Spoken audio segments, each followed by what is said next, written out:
I'm seeing visions through my dreams, seeing myself swimming in the universe.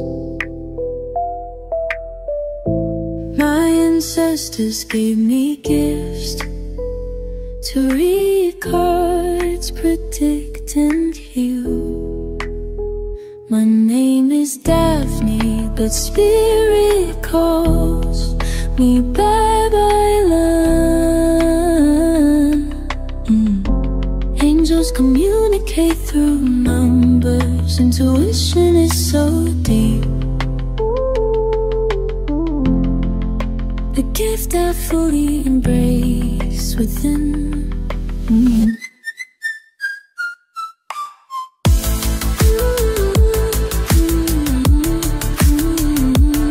Hello everyone, welcome po sa inyong almost personal readings. So let's check the energy. I want you to know that this is a general reading. So pwedeng mag-resonate sa inyo yung buong reading na ito or baka konti lang, no? Take what's only yours, and I want you to know that this is a timeless reading. No? So, kung kailan nyo po ito napanood, the reading meant to find you. So, let's start. Security, fear, disappearance. So, parang meron tayong takot na pwedeng yung binuo natin, bigla na lang mawala. Pwedeng, ang nangyayari kasi dito, baka kasi whether we build plans, no, with the person, kung we are going to put this connection into another level na for a few numbers of you, baka nga nag-create na ng family, no? So parang sinasabi natin, naku, ngayon pa nagkaroon ng mga challenges. One of my fear in here is baka masira pa, no, itong binubuo naming romance, binubuo naming relationship, no, at ang binuo naming family. For a few numbers of you, nakita natin yung mga changes siguro na either unti-unting nagbabago si person, nagiging cold. Yung iba dito bigla na lang ding nawala, no? Hindi nagpaalam, hindi natin alam kung saan nagpupunta. So parang nawalan tayo ng access kay person. Nawalan tayo ng mga information, no, na pwedeng kung nasaan si person. So parang naglilihim na rin si person kahit papaano. Nakakakita din tayo ng mga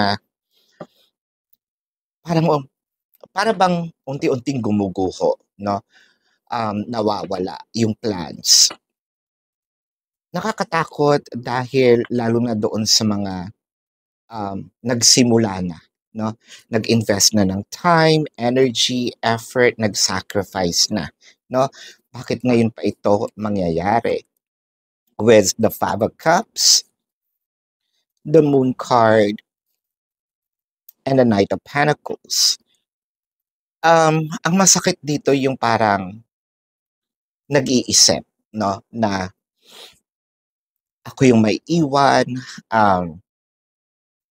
iiwan sa akin yung mga responsibilities, no, sana pala hindi ko agad binigay, no, ang oo ko, sana pala hindi ako nag-sacrifice, no, for now.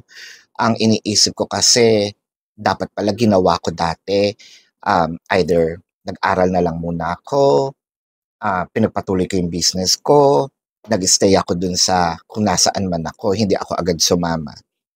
Parang feeling mo, although, you know, wala pa namang nangyayari, pero kasi iba yung nandun ka sa loob ng relasyon, nandun ka sa loob ng dynamic, tas ginagalawan mo siya, no? Parang nawawala nga parang kumbaga sa drawing, nagfe-fade, no? Ang dami mo ngayong tanong, ang daming umiikot sa iyong isip na dapat ko bang gawin ito? Um, Kasi parang feeling mo mai-stuck ako sa situation. Mabuti pa siya, no? Meron siyang options. Parang sa akin, walang binigay na option with the Five of Cups para tuloy walking down memory lane. Lalo na dun sa mga nag-sacrifice dito sa relationship na 'to, 'no? Parang sinabi mo sa sarili mo, "Naku, sana pala hindi ako masyadong nagmadali." Five of Cups clarified by the Death card and the Nine of Cups.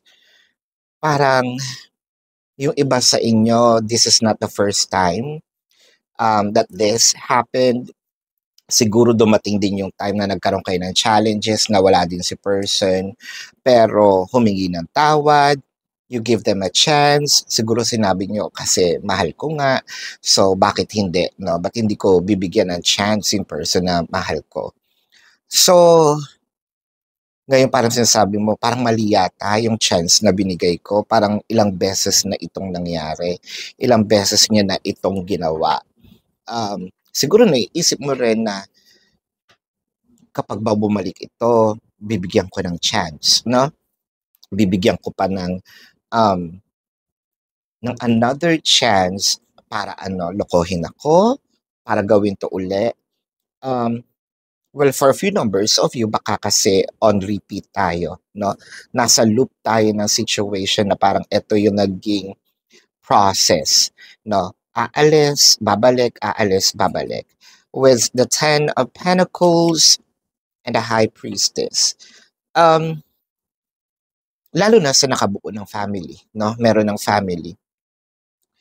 Parang sinasabi mo dito, naku, kailangan ko na yata mag-prepare, no? Mag-prepare, baka, if in case mawala na itong si person, bigla akong iwan, by all means, no?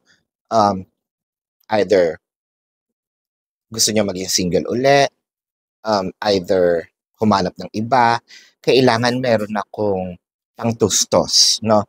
Meron akong pangtustos sa sarili ko, meron akong pangtustos dito sa aking family na binuo, meron akong pang-uwi man lang sa amin, no? Kaya kong mabuhay mag-isa.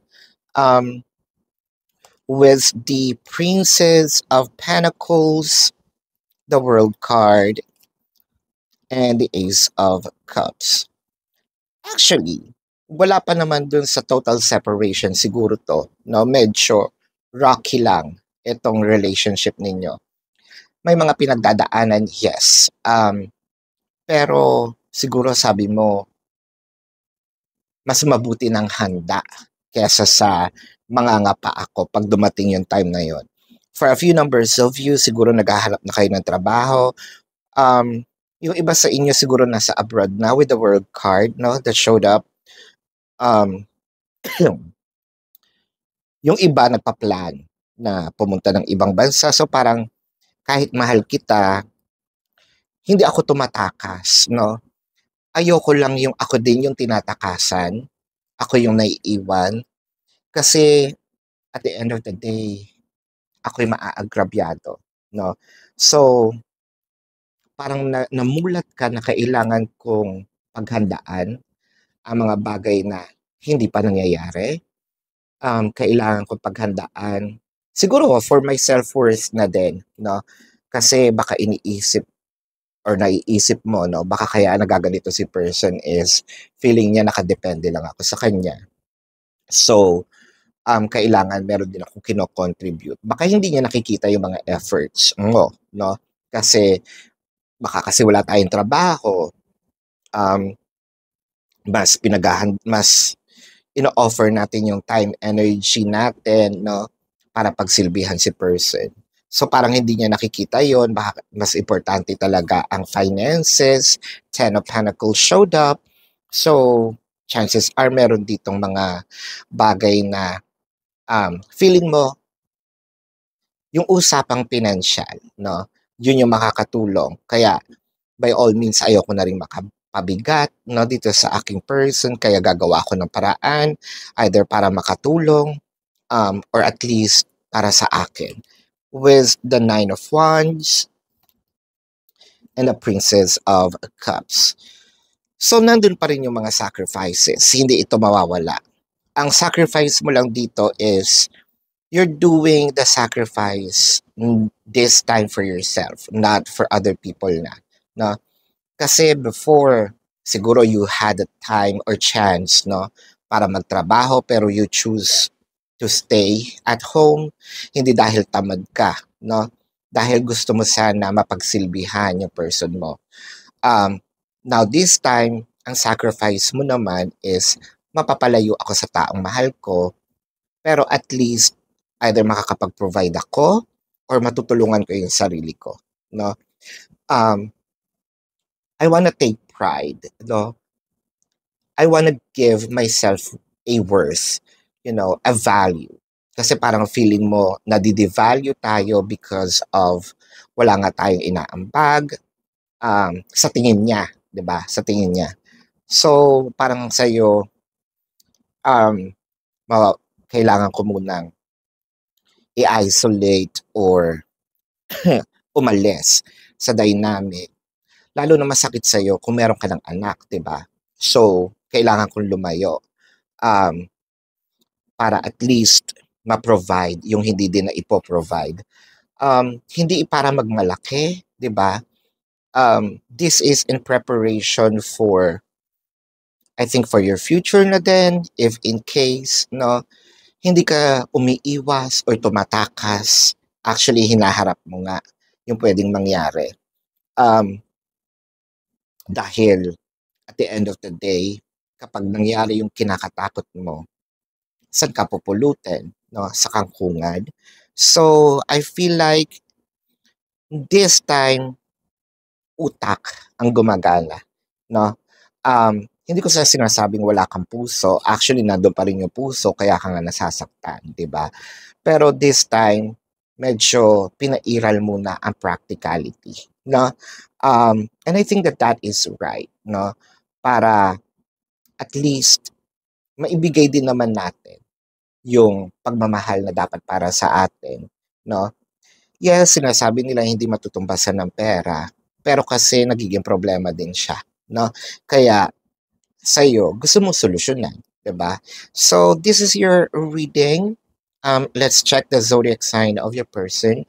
Pero bago po yan, gusto ko pong ipaalam sa inyo na sa kabilang channel po, sa Babaylan TV, yun po ang ating unang channel catered for our international audience. Nagla-live po tayo doon, so pwede kayong sumali, no? Dito naman po kung kayo nakaka-resonate and gusto niyo magtanong, there's actually a link sa description box. Click the link, you'll be routed to my website. Nandun po yung name, number, QR code, amount per question.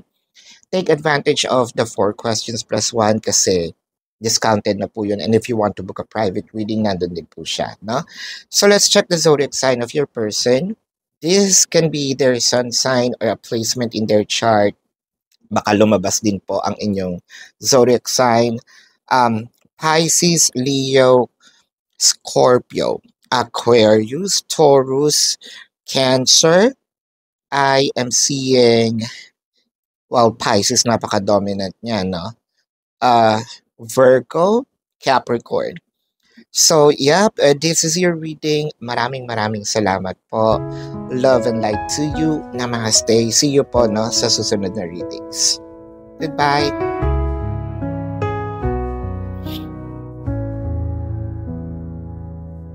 Searching for my purpose, playing through light and dark. There were ups and downs in this journey, but now I am awake that shines. Predicting future is my purpose, yelling